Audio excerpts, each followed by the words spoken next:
Hi, I'm Will Bruin, and I was just recognized as a Seattle Sounders legend. Now I get to do voice reads for the Sounder at Heart podcast network. Here we go. Come on! Hey, O'Shan! Let's go! The Seattle Sounders have done it! MLS Cup winners! Here comes Rui Diaz through the middle to crown it for Seattle! The Sounders rule the region! Seattle Sounders is campeón!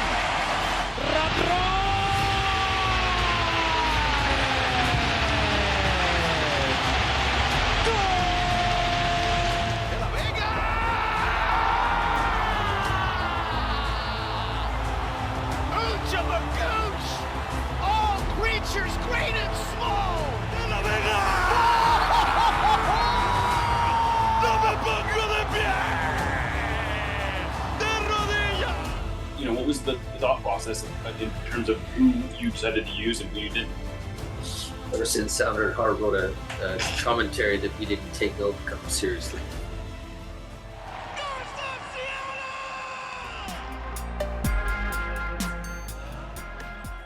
This episode of Nos Arietes is sponsored by Full Pull Wines, a Seattle-based wine retailer and proud sponsor of Nos Arietes since 2011. Full Pull was founded in 2009, is based in Seattle, and is owned and operated by longtime Sounders supporters. They offer the best boutique wines of the world to members of their mailing list, with special focus on their home, the Pacific Northwest. Welcome back to another episode of Nos Arietes, part of the Sounder at Heart podcast network, sponsored by Full Pull Wines, Hacks and Ferments, and our subscribers.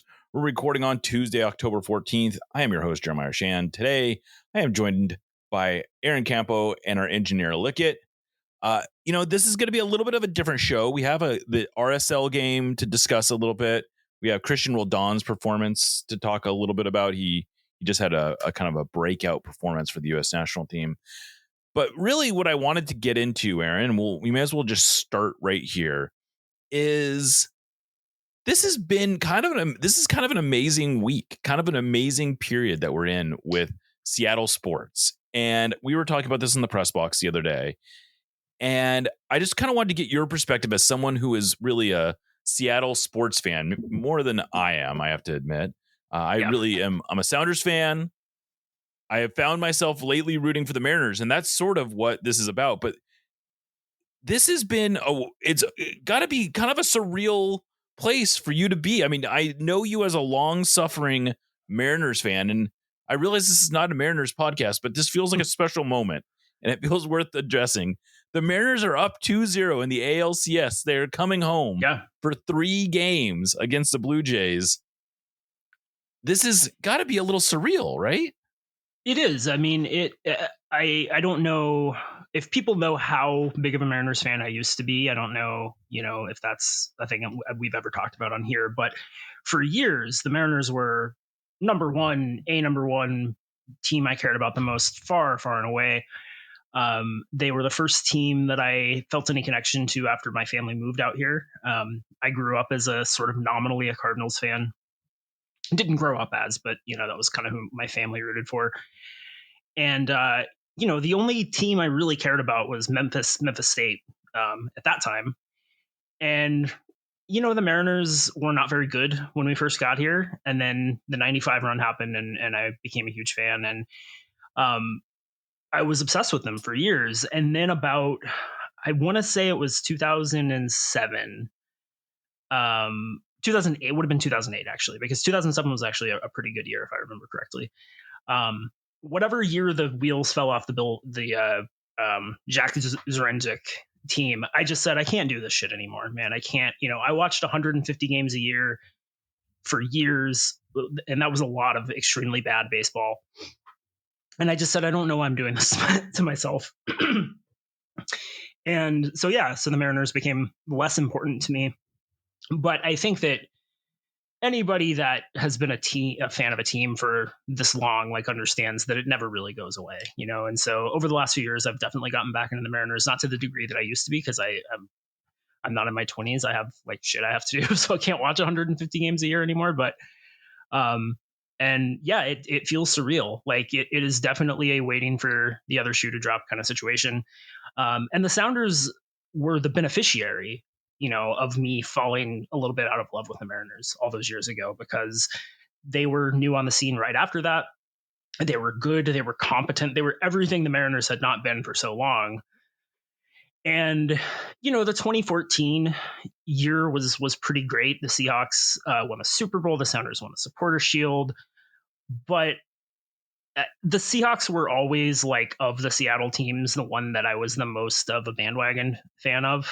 Like, I haven't watched a Seahawks game in a while, I'll be honest with you. So, like, the Mariners have such a special place in my heart that it's pretty insane to watch. And, again, the Sounders have won a trophy this year. Maybe it's not the trophy that I care about the most, but it is a trophy nonetheless. They still have a puncher's chance, I think, at making an MLS Cup run. And so to have, like, two teams being good at once is just not really a thing that you see that often in Seattle sports. At least in my lifetime, the closest I think we've had was obviously the Sounders and the Seahawks in, the 2013, 2014 timeframe, and the Sonics and the Mariners in the mid 90s. And so that's not a lot of overlap there. It isn't. I'm guessing 2008 is the year that you're talking about, because they lost 101 games that year, and they fired their manager. They also fired Bill Bavasi. So that's probably the year that you're referencing as the wheels falling off. You know what? Was it 2008 that they fired Bavasi? Really? Yeah. It's at least this little website called Baseball Reference, which tends to know this stuff. That's crazy. Well. Yeah. Because I remember I was still on board for the first couple of years of Jack Zurenzik's term, but yeah, no, you're right. So it must have been like 2010 when I really fell off the wagon. Well, either way, it's kind of a remarkable thing, because I don't know. I'm guessing a lot of our listeners do realize this, but it's this kind of an amazing phenomenon that I, as a transplant, have noticed, is that the Mariners have this sort of sleeping support that's just ready to explode anytime there is a shred of positive energy around this team. And there is a lot more than a shred of positive energy around this team. And it just has me thinking about, like, what this is going to be like, this week is going to be like, because we've never had, the Mariners are going to host at least 2 games. And if they only host 2, it's because they've swept the ALCS. I don't want to jinx any of this, obviously, but this is it's just an amazing time. And I think it's also worth reflecting that really, since the Sonics left, Seattle sports have actually been low key pretty good. Like, it's true. No, it is true. And it's kind of funny, because I think there's this idea that Seattle sports outside of, like, the Sounders and the Storm have been sort of the, and people, I guess, are really, they talk about the Sonics leaving, and they talk about the Mariners never having won a World Series, but they have been reasonably competitive. The Seahawks had that nice run that, ended admittedly in 2015, but there's been a fair amount of positivity around Seattle sports. And this year in particular just seems like the Seahawks are playing well. Sounders have obviously won. The Mariners are in the ALCS, and I don't know. I don't know where I'm going with all this. I'm just sort of, like, enjoying. I think the thing that really struck me was watching Game 5 against, who are they playing? The Guardians. Blue Jays. No, the Tigers. Oh, the Tigers. They're playing the Tigers. Yeah. Watching Game 5 against the Tigers, and I'm sitting there going, like, oh my God, I actually care what happens in this game. Right. I could not, I grew up, I'm sure I've told this story before. I grew up a hardcore A's fan. I would say that, through the mid 2000s, I was, like, bleeding A's. That was, like, my team. And really, it wasn't until I got here that I stopped really caring so much about the A's. And now the A's are really effectively dead to me. And so I have this freedom of, like, allowing myself to really kind of root for another team. And so it's been kind of exciting to get into this, to actually, like I said, I watched a lot of the game yesterday, and I'll probably watch a fair amount of the games for the next few days. And I don't know, I just thought it was a nice departure and I think more than anything, I am enjoying seeing people I like feel happy about their team. Like, it's a very, like, and so I guess this is all me just saying, enjoy this, Mariners fans. This is an amazing thing to see as a not quite impartial observer, but it's a really cool thing to see, and I'm really enjoying this ride, and I hope it keeps going. I hope so too, man. It's I feel like getting back to the ALCS after almost 25 years is enough of an accomplishment to make this a pretty special time. But yeah, getting to the World Series for the first time ever would be pretty sick. And soccer is my favorite sport. The Sounders are my favorite team, and I don't think anybody's at any real danger of unseating them. But playoff baseball is unlike anything else in sports. It is the worst thing in the entire world, but also the best thing in the entire world in a way that no other sport can really match, because there's just so much tension, and it's good to know all that wiring is still in place, Yeah, I kind of had forgotten, to be honest with you, what it was like to live and die with each pitch, and sort of the unique nature of a baseball, tactical battle of fouling off pitches and everything else. But anyway, 10 minutes on the Mariners is probably sufficient. Yeah, I'm sure nobody will be upset about that. Yeah, let's hope. The Sounders played a game. It was not the most compelling match, but it was ultimately a reasonably important game. I think if nothing else for vibes. The Sounders, of course, beat RSL 1-0. They got an early goal from Paul Rothrock. A nicely worked goal where Jordan Morris creates a turnover, makes a nice dribble into the box, cuts it back to Pedro de la Vega, who doesn't really, I don't know that he knows what he's doing with it, but he ends up making a perfect touch to Paul Rothrock at the far post, and he's able to, score that. And it seemed like the Sounders were flying. About 10 minutes later, Jordan Morris draws a penalty that needed to be VAR. I got to say, we might as well talk about this a little bit. I was a little surprised that it required VAR, because that was about as stone cold of a penalty as it gets. I mean, the guy kicks Morris, the ball doesn't move. Yeah, it was pretty shocking. Yeah. And he gets the penalty, and then Morris takes it. It gets saved. It should be said that Cabral, the goalkeeper, has now saved 4 of 8 penalties. So he's a very good shot stopper. It was not the best penalty, I will admit, by Jordan Morris. It was maybe a bad, you could even say, I suppose you could argue that it was a bad penalty. He hit it at a height that was very savable. He didn't hit it certainly hard enough or far enough to the post to really have that. He was basically banking on the goalkeeper guessing wrong. Essentially, it was the only way that was going to score. That said, I understood and I appreciated him taking it, in part because he hasn't scored since May, and I would think that it would be a good confidence boost for him to get it. And there wasn't really an obvious person anyway. Like Alex Roldan maybe was a candidate. Jesus Ferreira has taken a few penalties, not as many as people might think, though. He's only taken, I believe, 5 penalties in his career, and that includes with the national team. But maybe later in the game probably would like Ferreira or Alex Roldan to take that. What did you make of the decision, though, to have Jordan take that penalty? I think if there's not a clear and obvious, sorry to use that phrase, but if there's not a clear dedicated penalty taker on the team, I'm actually generally okay with the guy that won the penalty getting a crack at it, unless we know for a fact they're not a great penalty taker. Penalties get saved sometimes. We know Jordan's not Brad Evans or Nico Ladero when it comes to taking penalties, or Raul for that matter. I just don't know if there's anybody that was on the pitch where I can point to them and say, yeah, that they obviously should have been taking that penalty. So, I'm fine with him getting a crack at it. I obviously would have liked him to convert it. I went into this game knowing what the score is.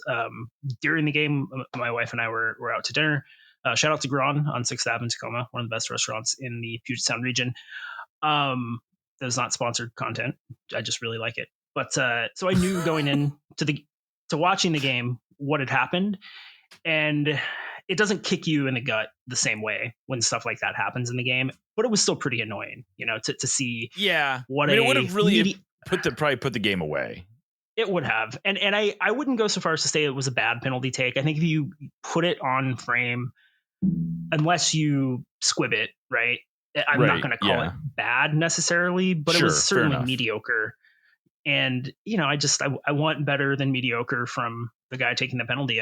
It's the kind of thing you can kind of live with in a shootout, because you're not the one stepping up to the spot in a shootout. I mean, you are, but you're not the one volunteering to do it. It's because you've got to take the spot kick. So it was frustrating. But there are strikers who, from the way they play the game, this guy's going to be really good at taking penalties. And there are guys who, from the way they play the game, that maybe they're not going to be as good. And I would definitely put Jordan in the second category there. Yeah, in his defense, though, this is the fourth time that he has taken a penalty, either in a game or in a shootout. He has converted his 2 shootout attempts, both of them quite well, if memory serves. He had the penalty this is the second time he's taken a penalty in a game. Last year he had the penalty against Pumas, and I thought he took that well. wouldn't have a lot of concern about him being in a shootout in the future. I don't know. He's not the first guy on my team sheet to take a penalty in a game that matters, in the game, but I don't have a problem with him being in the shootout lineup. I would say that, if I had to pick 5 guys, he's right in that mix, maybe with Ferreira and Pedro de la Vega, others that I would, and maybe even Danny Leyva, another player who I wouldn't mind seeing take penalties. Leyva could have potentially taken this one too. A guy who has now been on the field for at least 2 penalties this year, and with an opportunity to get his first career goal, and he didn't get to do it. But the Sounders, to their credit, they picked up kind of right where they left off, and they kept creating danger. The next real good chance came from Pedro de la Vega. He gets a good look at a right-footed shot, sends it just wide, and then almost immediately after that, Kalani Kosarienzi, I believe, dribbles into the box, and he has Rothrock to his left, right? This is the play that he has. I think he has Rothrock to his left, and and it would have been not an easiest pass, but he ends up shooting it with his left, and it goes wide. Felt like between those two that you'd like to see one of those at least get on frame.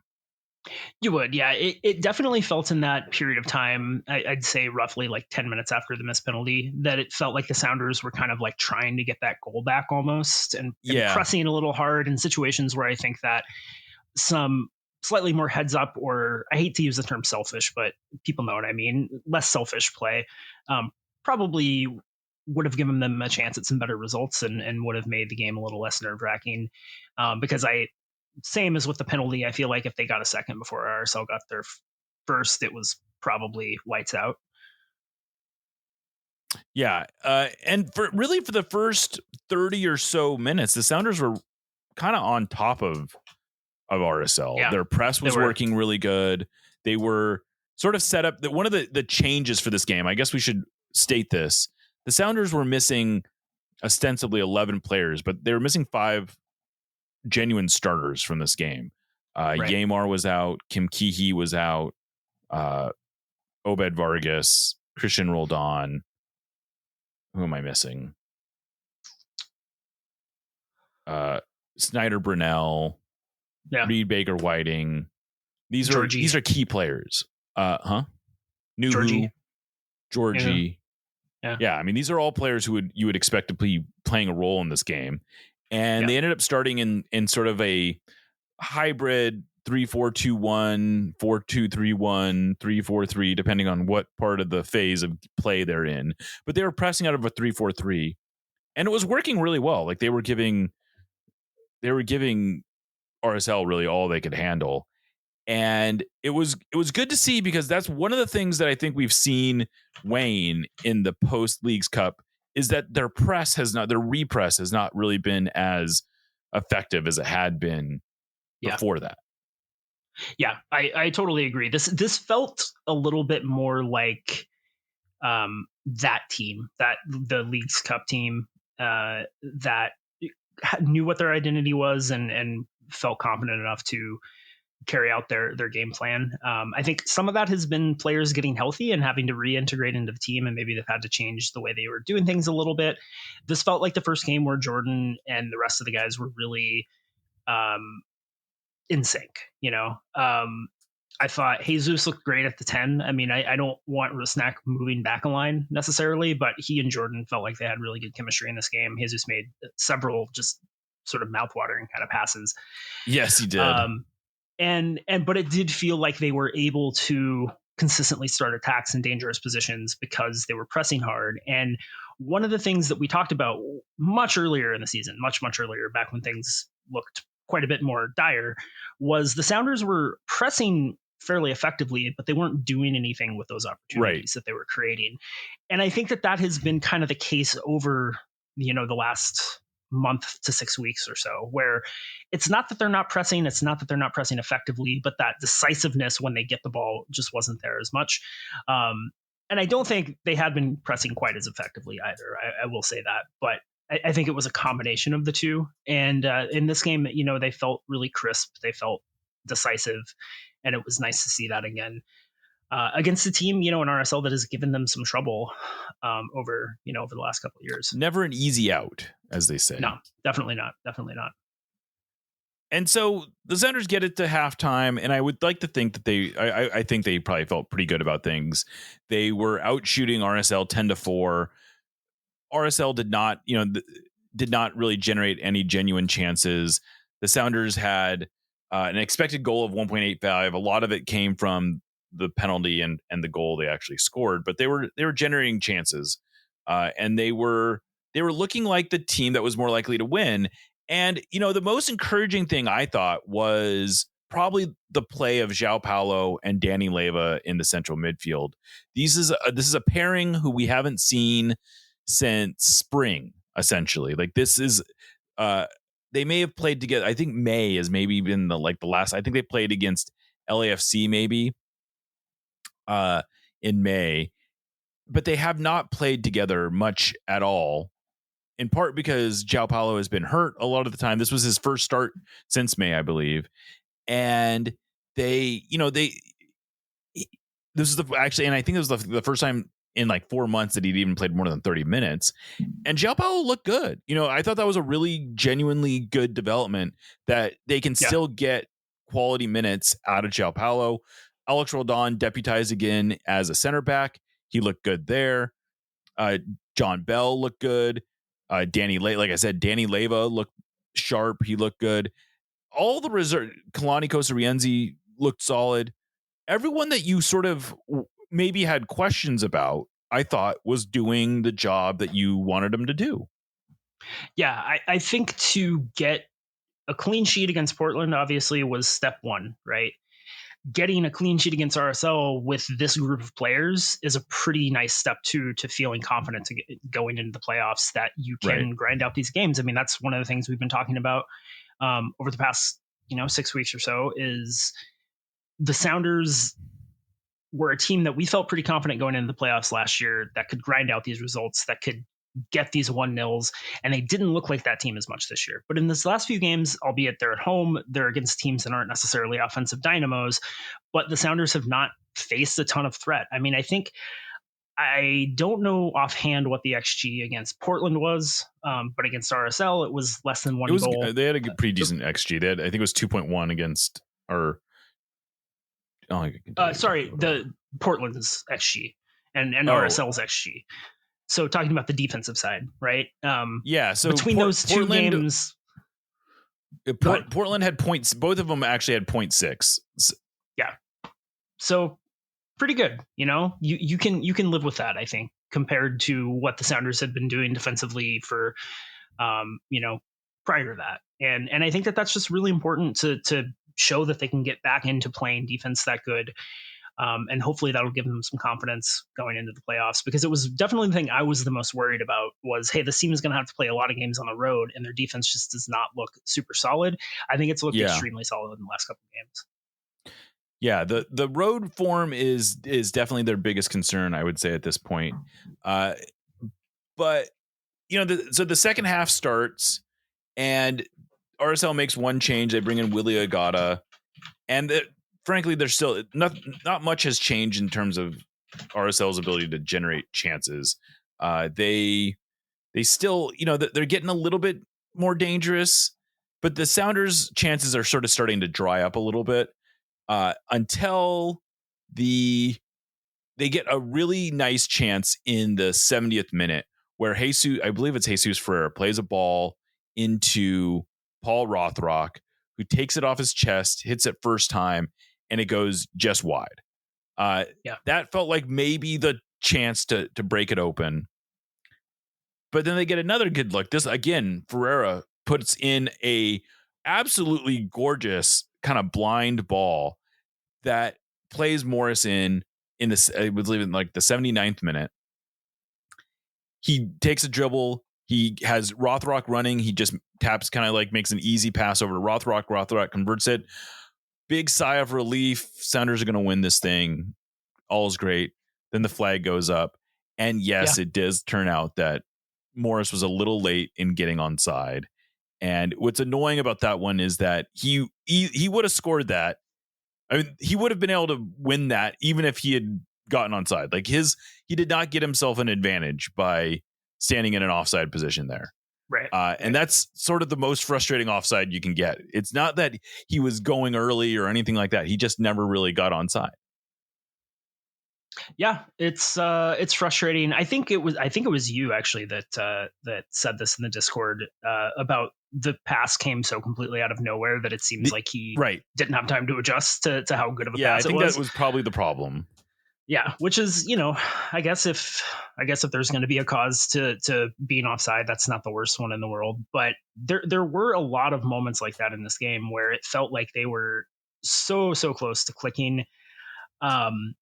That had I been watching it live, not knowing that they ended up winning, I would have been completely convinced that, they've blown too many chances to get out of here with 3 points. So, it was refreshing that they didn't. And I think this game, this is the best I felt about Jordan since he got back from injury, which is maybe kind of funny to say in a game where he missed a penalty, had a bad offside call that took a goal off the board, and just had some chances that maybe you'd wish he did a little better with. But he just looked so much more like his old self and much more confident and willing to run at guys and more in sync with Jesus especially than I think we've seen. So that's definitely a relief heading into the playoffs, especially as Moose's form has kind of taken a dip. Yeah. So before though the Sounders got out of this one, it did briefly look like they had indeed blown it. Musovski commits a frankly dumb foul. A foul he does not need to commit at all. Kind of a trend with him, I would say. Which is kind of a trend, unfortunately. And RSL gets a free kick from 30 yards away or whatever. They send a ball to the back post. Guy heads it back across. Agata heads it in. Tie game. Sounders have blown another late lead. Yeah. Despite sort of outplaying the opponent. Only this time VAR intervenes, and yes, the guy who had the assist, whose name is escaping me, was absolutely offside. Frankly, he was just as, if not more, offside than Morris was on his goal. So I don't really have any, and like the Sounders did a good job of holding their line. I don't feel guilty about this goal getting disallowed. Like it's a bad goal. It should not have counted. This is when I talk about how I would rather live in a world where that call gets corrected than in a world where VAR doesn't exist and theoretically it all comes out in the wash. I just feel better when obviously they missed the offside call. They got it right. Right. This is exactly why I like VAR. Yeah, I'm with you. I've had some issues with the implementation at times. It's not perfect, but yeah, it's calls that are this bad. I'm very glad it exists. The calls that are a little more ticky tack, I wish that there was a standard that, because like obviously for offside calls, clear and obvious is not the standard. because they review everything. And so they want to get the call right. And I just like when we're doing, back and to the left, minuscule fractions of a shoe tip, it can be very annoying. But for calls like this, I think unless you are a just total VAR instant replay abolitionist across everything, you have to appreciate it in a situation like this. Yeah, absolutely. But the Sounders, in the end, they get out of the game with the win. They end up using, among others, Peter Kingston gets his MLS debut, and Tino Lopez, another emergency call-up, gets on the field and plays actually a fair number of minutes. Stuart Hawkins, we didn't really talk about him. He gets 30 minutes. I actually thought Stu Hawkins looked really good. Maybe the most confident he's ever looked. It's a 19-year-old center back who has been hurt for like the last 4 months and looks like, I don't know, I would actually kind of like to see him against New York City FC. But my big takeaway from this game is really just, this is a deep team, and it's kind of remarkable. They can kind of mix and match with almost everyone that let's not go over the top. The starting 11 in this game was a solid group. I don't really have any complaints about the starting 11, but they had a very thin bench. They had, I think, 3 players that started that we knew were not going to be able to go 90 minutes. And so they were going to have to use players off the bench who they didn't really have many of.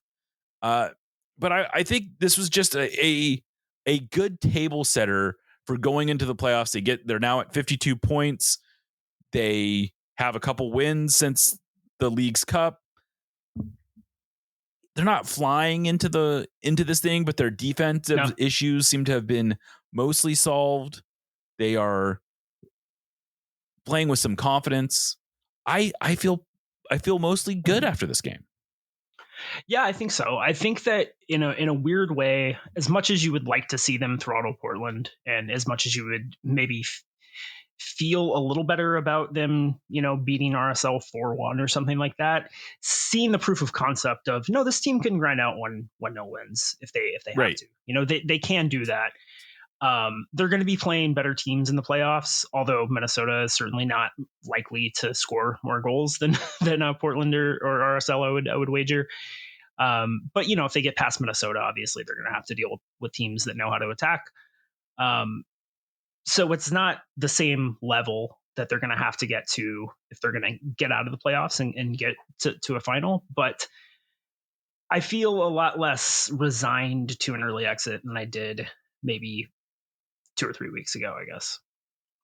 Yeah, I look at the West, and this has sort of been we've said this many times through the years, but I look at the West and I just don't see, other than LAFC, I don't see a team who I'm really freaking out about playing. Now, if the Sounders get LAFC in the first round, which is certainly a possibility, the optimist in me says, well, we're probably going to have to face them anyway, and I'd just as well face them in a 3-game series than in a one-off.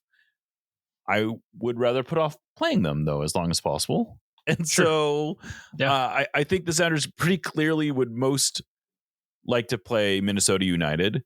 But if they get San Diego, I think I'm okay with that as well.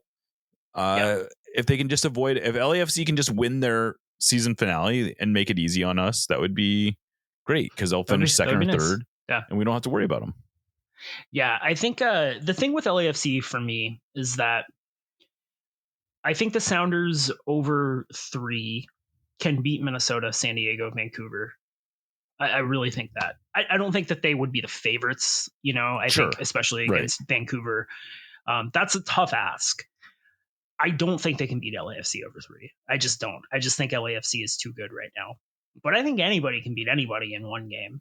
And that's the format we have. That is the playoff format we have. Everybody has playing by the same rules, and so I understand the thought of, I'd rather, if we're going to get knocked out, I'd rather get knocked out early and just be able to relax. I do kind of get that, but for me, I want the best chance at getting to an MLS Cup final.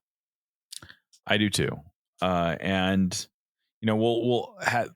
This is one of the least interesting certainly this might be the first time in Sounders history that they are absolutely locked into not just the playoffs, but they are locked into their spot in the playoffs, and they only have 3 potential opponents in the first round. Even this is not the most intriguing from a Sounders perspective that it's ever been. The 6th spot is also locked in, I believe. The 1 spot is locked in, so there's not as much potential movement on decision day as there usually is, but that's okay. I would much rather have a low stress.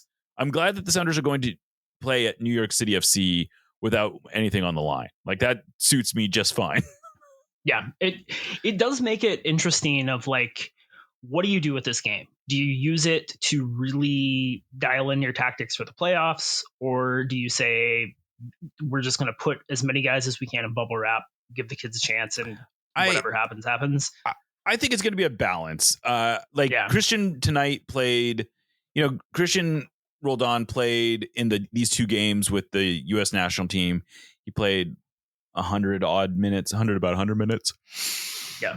I think you probably just give him the day off. It would be a little silly to me to play him. But, Obed has had almost a full week off. I don't see any reason why, maybe you give him, he played a lot though during, with Mexico, but not much more than he would have played with the Sounders. I could see the argument for playing Obed a little bit easier. Then let's see, who else do they got? You probably don't need to start Nuhu, but if it's between him and Reed Baker Whiting, maybe you do start him. Yeah. I don't know. It's going to be an interesting lineup. I think the one I'm most curious about, I think, is Stuart Hawkins versus John Bell at center back, or I suppose maybe versus Alex Roldan. I don't know. Maybe starting Alex in the playoffs is like a real possibility. I would tend to think that giving Stu a look though, and seeing how he handles New York City FC is like a real good test for him. And if he handles this well, maybe that gives you a little bit more freedom to not rush. Give Yamar another week off. Right. So I do think this is an intriguing week as far as lineups go. Yeah, it'll be interesting to see. And I think for me, like for my own entertainment purposes, I would much rather see some of the kids get a chance and see a little bit of rotation, or a lot better rotation, because it makes it, if they trot out 9 of their best available 11 and try to treat it like a straight ahead game, I don't care. I just want guys to not get hurt, and I'm probably going to be playing Balacho or something most of the time. But if Stuart Hawkins is starting, if they go crazy with the lineup, do some interesting stuff tactically, just to see what happens, that could be pretty fun. Yeah. Well, all right, let's take a break. We're going to come back. We're going to talk a little bit more about Cristian Roldan's performance for the U.S. national team and their 2-1 win over Australia. You're listening to No Study at This. Thank you for listening to the Sounder at Heart podcast network, which now includes No Study at This, Lobbing Scorchers, and the Cooler Guild. Although this podcast is free, it's only made possible through our paid subscribers. Plans start as low as $30 a year and allow us to remain independent and mostly ad-free. Subscribers get access to all our written and podcast content, including a full-text RSS feed and a mostly ad-free podcast feed that includes every show in one spot. If you really like what we're doing, though, I'd encourage you to sign up at our higher tiers, which include all sorts of various perks. The most popular of those is our members-only Discord, where the real Sounders sickos hang out. I know I've called this group the smartest, funniest, and best-informed Sounders fans in the world, but it's more than the rough equivalent of a Sounders Mensa meeting. Discord is where we make things happen, like for real. You know the promotion the Sounders ran that offered fans the opportunity to trade in their Messi jersey for a Paul Rothrock one? That originated in our community. You'll not only be the first to know about stuff, but you also have a semi-direct line to the movers and shakers at the Sounders organization. If you want to be one of the totally normal people who occupy the Sounder at Heart Discord, just become a supporter of Sounder at Heart. Anyway, thanks for listening, and go Durs. No Study at This, admittedly, is not exactly known for our spicy takes, but that doesn't mean we want our food to be mild. Spice up your life with Haxon Ferments. Handcrafted in Georgetown and made with the best local ingredients from across the Pacific Northwest, They specialize in unique small batch fermented hot sauces and vinegars. Hacks and Ferments brings bold flavors and natural fermentation together for something truly special. Whether you're a heat seeker or just looking to elevate your cooking, you'll find something you love at hacksandferments.com. That's HAXANFERMENTS.com. And right now, if you use the code SOUNDER@HEART, that's all one word, at checkout, you will get a free hot sauce with your order. Again, go to hacksandferments.com, use the code SOUNDER@HEART at checkout for a free hot sauce with your order. Hacks and Ferments is a proud sponsor of the Sounder at Heart podcast network. Welcome back to Nos Arietes. So we don't have a whole lot to talk about in this second segment, but I did want to take some time just because it happened right before we recorded and it's fresh in my mind. But Cristian Roldan just put on quite a performance for the U.S. national team. I don't know if it was a huge shock that he got the start against Australia tonight, but Pochettino clearly is starting to put some trust in. It's funny just to see the journey that he's made. A month and a half ago, he hadn't been called into the national team in 2 years, and now all of a sudden he is starting games against, with pretty close to a first choice lineup. He gets a start, doesn't go real well at the beginning. He ends up kind of failing to clear a ball in the box, and Australia scores to take a 1-0 lead early in this one. And it was, I would imagine, a lot of people going, well, there you go, Cristian. This is why we don't want you on the team.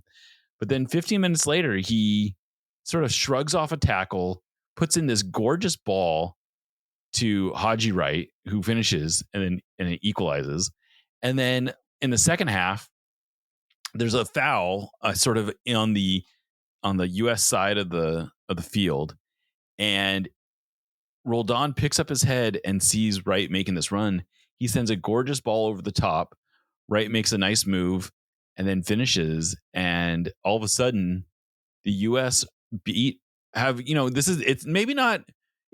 seems a little silly, but this is like the U.S.'s first win over a top 25 team in a long, long time. Granted, it's at home. It's, they have all the advantages here, but you kind of take what you can get. But more than anything, Cristian Roldan really kind of did a job here, and everyone is kind of talking about him after the game. Pochettino is talking about how this is exactly the kind of player that we want on this team, and just pumping him up. It is very satisfying to see. Like, right as if he picked the 25-man roster for the World Cup tomorrow, almost a lock that Cristian Roldan is going to be on it. Yeah, I mean, I think it would have to be, and which is, I'm very happy for Cristian, but kind of annoying for me because it means I have to pay root attention for the U.S. during the World Cup. I know. Yeah. I was like all ready to check out on this thing. Yeah. But now, I'm still not going to go to any games for reasons. But I'm very happy for Cristian. I think that Pochettino is the first coach that with the U.S. national team that has understood what kind of player Cristian is and deployed him in that way. And I think that makes a huge difference.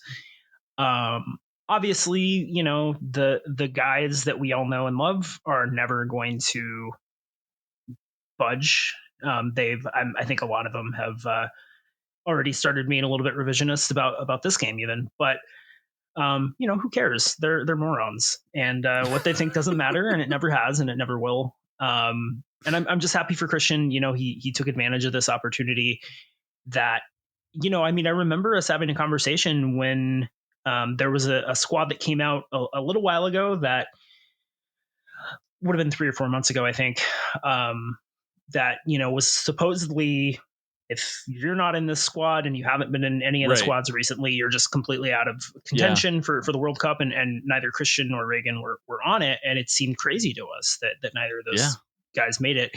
Still seems crazy to me that Reagan hasn't made it, but Cristian has just played so well this season. He has been, I think, arguably the Sounders' most important player. Maybe not even arguably. I don't know. Depending on I don't who know you're talking with. That's even a controversial opinion. Yeah. And he's just I think he's been the best defensive midfielder in MLS beyond a shadow of a doubt. And He was on yeah. he's on my best 11. I'll Yeah. say that right now. I think that anybody who doesn't have him on his best 11 lives on the East Coast. I'll put it that way. Although it seems like the main guy who's going to contend for him is this the San Diego number 6, Cherkov or whatever his name is. But I want to read you this quote from Cristian today. He says, "I'm riding the wave. I've had such a great second half of the year. It's been great to enjoy the moment. I'm continuing in that way and not being satisfied. I know I can reach another level." That's what I want to hear from Cristian going into the playoffs. That is, and you know, he has been all year. He's had to answer questions about how, look, don't you need a rest? You're playing all these minutes. You're, aren't you tired? And he's like, I'm just, my attitude is I'm going to say I'm ready to go every single time. And it's like, this is the stuff that Pochettino wants to hear. And it's if anything, it's a little surprising to me that it's taken him this long to sort of like grasp that Cristian is his type of player. He is always team first. You know, I had another quote from him earlier today from last night's. Yesterday he had an availability with the U.S. national team, and I want to try to find this quote because I thought it was really good. He says, "I belong here. That's what I tell myself every day. Each and every day I compete at a very high level in training, and I'm just waiting for my number to be called. If my number isn't called, I want to be the best teammate I can be, and I'm still going to compete off the bench or in training. Sometimes your name isn't called and you can still make an impact. That's my mindset throughout camp. I feel like I belong. I really think I can make a run into the World Cup squad. Half of that is believing and manifesting that you believed that you something and whatever. But that you have to believe basically that you belong on the team. And it's just like that is like that you can't, if you were gonna pretend to draw up the perfect player that you want one of these guys on your team, it's this guy. Yeah.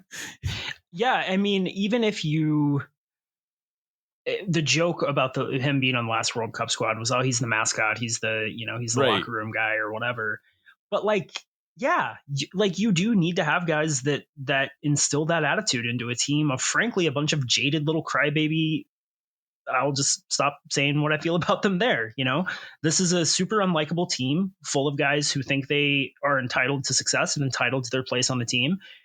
And I think the way that you change that is bring in guys who had to work their asses off to get there, and who didn't get called in just because of the club that identified them as being a good prospect when they were 16 years old or whatever. You bring in the guys that had to fight and scratch and claw their way into relevance and into the national team conversation. And, not to sound like all of the jaded old U.S. national team veterans that they trot out for the ESPN broadcasts, but like there's some truth to it that those teams that were good when they weren't supposed to be, a lot of that was because they had to fight so hard for it. Right. And I think that you can't have an entire team full of MLS scrappers and go very far in the World Cup. I don't think anybody's arguing that, but you have to have some of those guys on the team to push and to exactly give some of these guys a credible threat at their playing time if they don't show up and they don't work hard enough. Absolutely. And I think that it's worth reminding ourselves that Cristian has been an exceptional player. Is he on pure talent? I don't even know what that means. What is what is pure talent? Is effort and will and sort of togetherness, are those not also talented? But whatever like raw talent is, maybe he's not, maybe Tanner Tessman is a better player, and Tanner Tessman looks like he's made some strides as well. But I just think Roldan is a really good shout to be on this team. I wouldn't be surprised if he gets some minutes in the World Cup. I wouldn't be surprised if he starts big games. Matt Doyle oftentimes compared him to Kyle Beckerman in the 2014 cycle, who, here was a guy who clearly wasn't the best player but he just sort of made himself really useful, and he ended up starting a bunch of games for that team and did a pretty damn good job. Maybe he doesn't give the team their highest ceiling, but man, he's not going to get cheated. And I think that's really, and I got to say, I love that also for the Sounders going into the playoffs, because if you want to figure out a way to get Cristian motivated for the playoffs, dangle a World Cup spot out there for him, right? Yeah, absolutely. Absolutely. And I really like the Beckerman comparison, because I think that they have so much in common, even though I wouldn't say their games are like necessarily super comparable, but like they're guys that are MLS lifers that everybody that watches the league kind of knows could have played at a higher level and had success. And I think we'll always kind of wonder what would have happened. But also who the fans of every other team hates, just despises. Mm-hmm. And the fans of their team are like, how is it possible that you hate this guy? Because they're not dirty. Like Kyle Beckerman wasn't a dirty player. He was a dirty hippie, not a dirty player. He was just annoying. He was just annoying to play against. And Cristian's the same way. And that's another thing that like, it's good to have one of those guys on your team in international football. Yeah. Yeah. That's about it. Yeah. Well, I think that's probably a good point. We don't have a whole lot more to talk about. There's no reason to extend this longer than we need to, but it was good getting this on the record. Aaron, we have, I'm sure we'll have plenty more content coming out this week, but signing off on behalf of Aaron Campo, or I should say thank you to our sponsor, Full Pull Wines and Hacks and Ferments, and of course our sponsors. If you, I'll also issue a reminder. If you want to get onto the Sounder at Heart Discord, become a supporter, send us an email, and we'll get you all signed up. But it was good hanging out with you, Aaron. Thank you, Lickett, for once again producing and editing this wonderful episode. I am Jeremiah Shan. This is No Sadietes, part of the Sounder at Heart Podcast Network. And remember, you'll never get alone.